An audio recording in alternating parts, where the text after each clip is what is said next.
The President's address to the nation upon returning from Paris, Vienna, and London. From the President's office in the White House, Washington, D.C., June 6, 1961. Good evening, my fellow citizens. I returned this morning from a week-long trip to Europe, and I want to report to you on that trip in full. It was, in every sense, an unforgettable experience. The people of Paris, of Vienna, of London were generous in their greeting. They were heartwarming in their hospitality, and their graciousness to my wife is particularly appreciated. We knew, of course, that the crowds and the shouts were meant in large measure for the country that we represented, which is regarded as the chief defender of freedom. Equally memorable was the pageantry of European history and their culture that is very much a part of any ceremonial reception. To lay a wreath at the Arc de Triomphe, to dine at Versailles and Schönbrunn Palace, and with the Queen of England, these are the colorful memories that will remain with us for many years to come.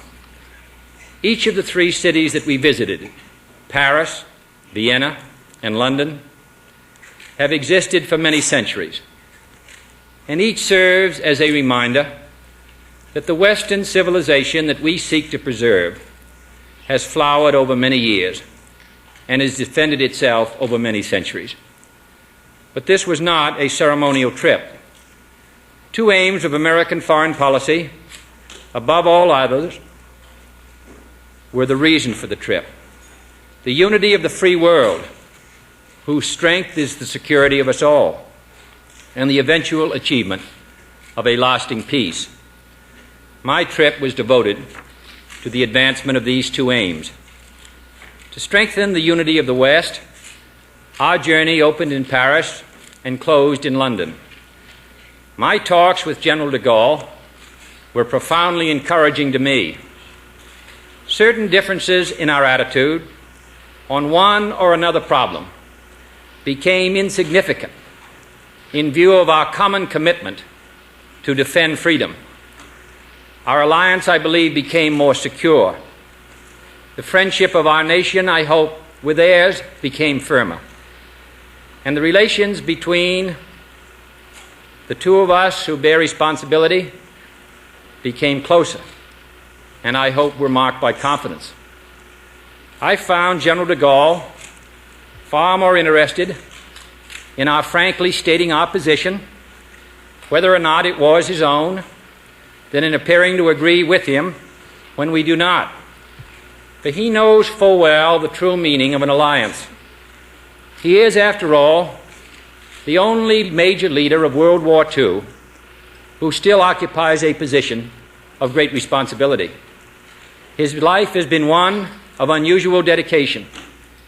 He is a man of extraordinary personal character, symbolizing the new strength and the historic grandeur of France. Throughout our discussions, he took the long view of France and the world at large. I found him a wise counselor for the future and an informative guide to the history that he has helped to make. Thus, we had a valuable meeting. I believe that certain doubts and suspicions that might have come up in a long time, I believe were removed on both sides.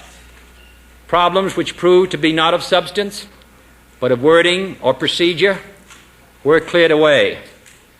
No question, however sensitive, was avoided. No area of interest was ignored. And the conclusions that we reached will be important for the future. In our agreement on defending Berlin, on working to improve the defenses of Europe, on aiding the economic and political independence of the underdeveloped world, including Latin America, on spurring European economic unity, on concluding successfully the conference at Laos, and on closer consultations and solidarity in the Western Alliance. General de Gaulle could not have been more cordial, and I could not have more confidence in any man.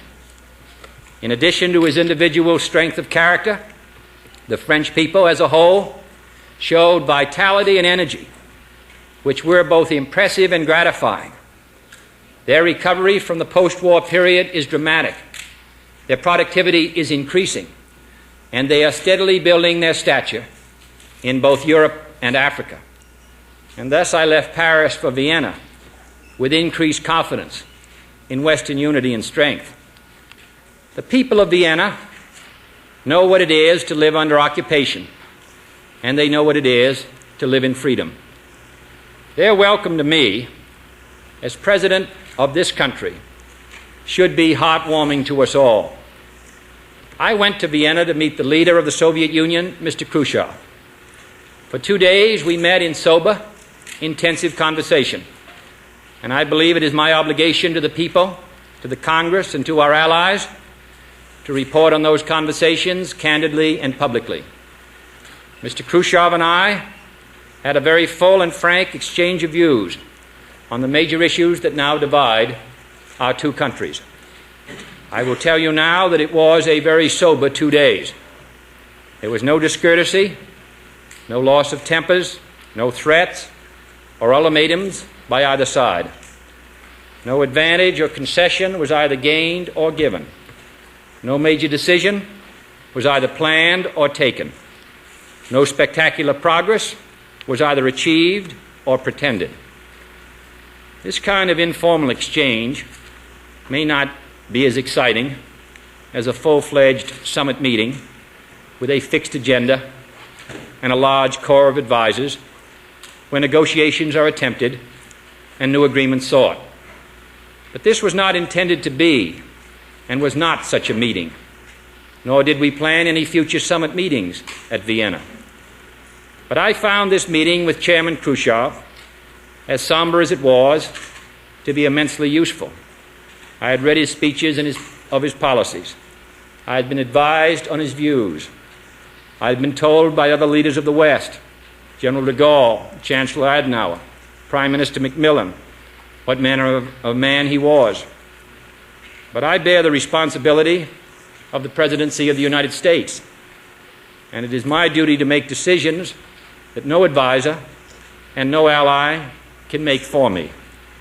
It is my obligation and responsibility to see that these decisions are as informed as possible, that they are based on as much direct, first-hand knowledge as possible.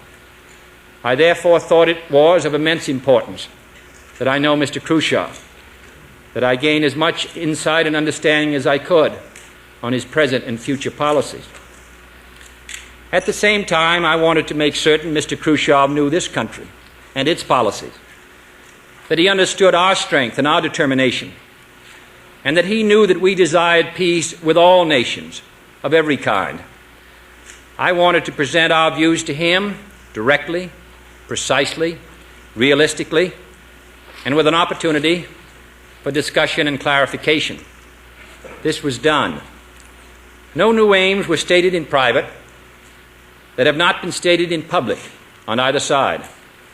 The gap between us was not, in such a short period, materially reduced, but at least the channels of communication were opened more fully. At least the chances of a dangerous misjudgment on either side should now be less. And at least the men on whose decisions the peace in part depends have agreed to remain in contact. This is important, for neither of us tried to merely please the other, to agree merely to be agreeable, to say what the other wanted to hear.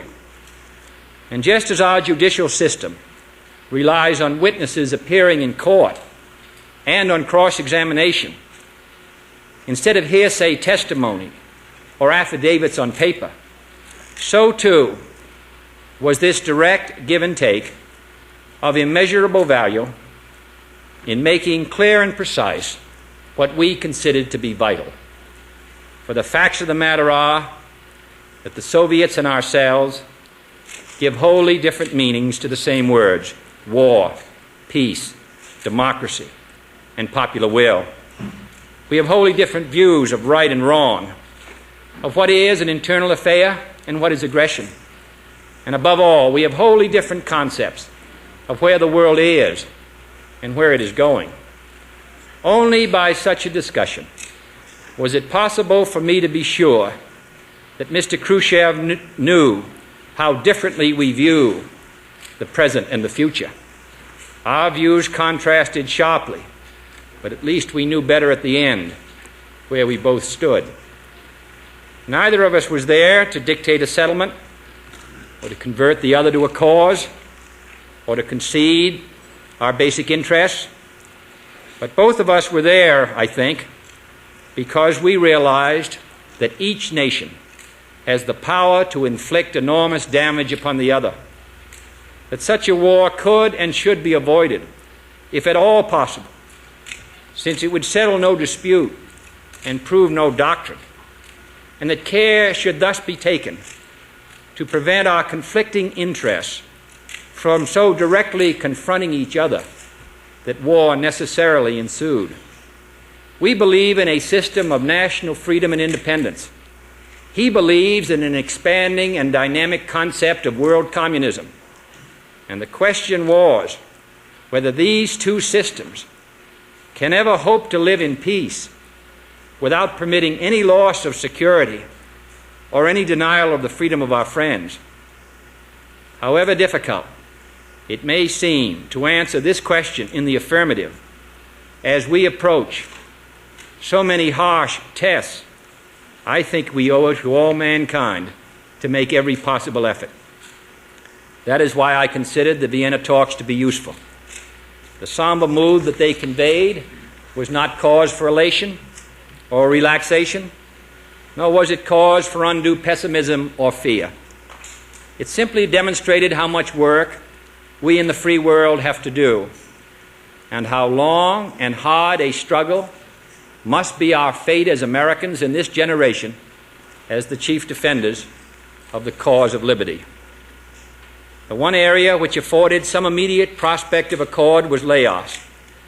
Both sides recognized the need to reduce the dangers in that situation.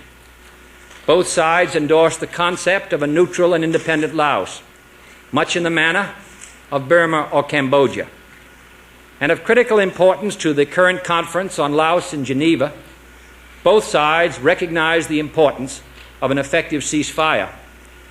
It is urgent that this be translated into new attitudes at Geneva, enabling the International Control Commission to do its duty, to make certain that a ceasefire is enforced and maintained. I am hopeful that progress can be made on this matter in the coming days at Geneva, for that would greatly improve international atmosphere. No such hope emerged, however, with respect to the other deadlocked Geneva conference seeking a treaty to ban nuclear tests.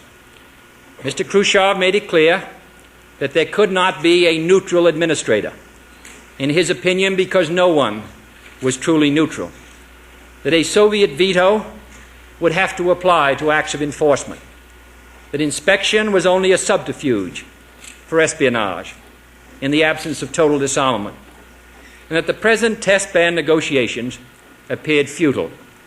In short, our hopes for an end to nuclear tests, for an end to the spread of nuclear weapons, and for some slowing down of the arms race have been struck a serious blow. Nevertheless, the stakes are too important for us to abandon the draft treaty we have offered at Geneva. But our most somber talks were on the subject of Germany and Berlin. I made it clear to Mr. Khrushchev that the security of Western Europe, and therefore our own security, are deeply involved in our presence and our access rights to West Berlin. That those rights are based on law, not on sufferance, and that we are determined to maintain those rights at any risk, and thus meet our obligation to the people of West Berlin and their right to choose their own future. Mr. Khrushchev, in turn, presented his views in detail, and his presentation will be the subject of further communications. But we are not seeking to change the present situation. A binding German peace treaty is a matter for all who were at war with Germany, and we and our allies cannot abandon our obligations to the people of West Berlin. Generally, Mr. Khrushchev did not talk in terms of war. He believes the world will move his way without resort to force. He spoke of his nation's achievements in space. He stressed his intention to outdo us in industrial production, to outtrade us, to prove to the world the superiority of his system over ours. Most of all, he predicted the triumph of communism in the new and less developed countries. He was certain that the tide there was moving his way, that the revolution of rising peoples would eventually be a communist revolution, and that the so-called wars of liberation, supported by the Kremlin, would replace the old methods of direct aggression and invasion. In the 1940s and early 50s, the great danger was from communist armies marching across free borders, which we saw in Korea. Our nuclear monopoly helped to prevent this in other areas. Now we face a new and different threat. We no longer have a nuclear monopoly.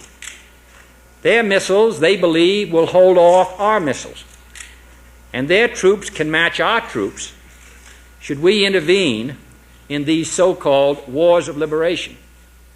Thus, the local conflict they support can turn in their favor through guerrillas or insurgents or subversion. A small group of disciplined communists could exploit discontent and misery in a country where the average income may be $60 or $70 a year, and seize control, therefore, of an entire country without communist troops ever crossing any international frontier. This is the communist theory. But I believe just as strongly the time will prove it wrong, that liberty and independence and self-determination, not communism, is the future of man, and that free men have the will and the resources to win the struggle for freedom. But it is clear that this struggle in this area of the new and poorer nations will be a continuing crisis of this decade. Mr. Khrushchev made one point which I wish to pass on. He said there are many disorders throughout the world, and he should not be blamed for them all. He is quite right. It is easy to dismiss as communist-inspired every anti-government or anti-American riot, every overthrow of a corrupt regime, or every mass protest against misery and despair. But these are not all communist-inspired. The communists move in to exploit them, to infiltrate their leadership, to ride their crest to victory. But the communists did not create the conditions which caused them. In short, the hopes for freedom in these areas, which see so much poverty and illiteracy, so many children who are sick, so many children who die in the first year, so many families without homes, so many families without hope. The future for freedom in these areas rests with the local peoples and their governments. If they have the will to determine their own future, if their governments have the support of their own people, if their honest and progressive measures helping their people have inspired confidence and zeal, then no guerrilla or insurgent action can succeed. But where those conditions do not exist, a military guarantee against external attack from across a border offers little protection against internal decay. Yet all this does not mean that our nation and the West and the free world can only sit by. On the contrary, we have an historic opportunity to help these countries build their societies until they are so strong and broadly based that only an outside invasion could topple them. And that threat, we know, can be stopped. We can train and equip their forces to resist communist-supplied insurrections. We can help develop the industrial and agricultural base on which new living standards can be built.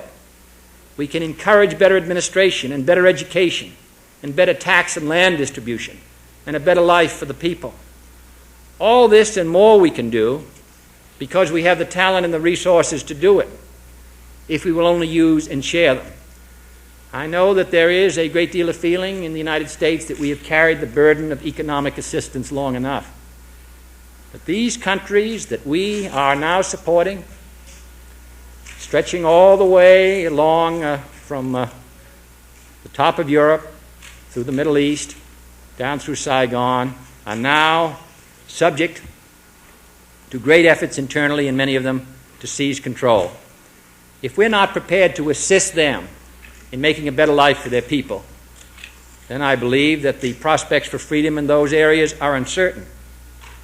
We must, I believe, assist them if we are determined to meet with commitments of assistance our words against the communist advance. The burden is heavy. We have carried it for many years. But I believe that this fight is not over. This battle goes on, and we have to play our part in it. And therefore, I hope again that we will assist these people so that they can remain free. It was fitting that Congress opened its hearings on our new foreign military and economic aid programs in Washington at the very time that Mr. Khrushchev's words in Vienna were demonstrating, as nothing else could, the need for that very program. It should be well run, effectively administered, but I believe we must do it. And I hope that you and the American people will support it again, because I think it's vitally important to the security of these areas. There's no use talking against the communist advance unless we're willing to meet our responsibilities, however burdensome they may be. I do not justify this aid merely on the grounds of anti-communism. It is a recognition of our opportunity and obligation to help these people be free. And we are not alone. I found that the people of France, for example, were doing far more in Africa in the way of aiding independent nations than our own country was. But I know that foreign aid is a burden that is keenly felt, and I can only say that we have no more crucial obligation now.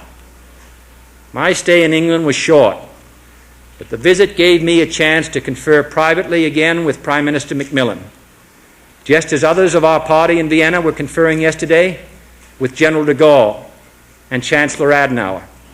We all agreed that there is work to be done in the West, and from our conversations have come agreed steps to get on with that work. Our day in London, capped by a meeting with Queen Elizabeth and Prince Philip, was a strong reminder at the end of a long journey that the West remains united in its determination to hold to its standards. May I conclude by saying simply that I am glad to be home. We have in this trip admired splendid places and seen stirring sights, but we are glad to be home. No demonstration of support abroad could mean so much as the support which you, the American people, have so generously given to our country. With that support, I am not fearful of the future. We must be patient. We must be determined.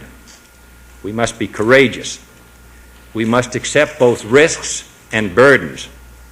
But with the will and the work, freedom will prevail.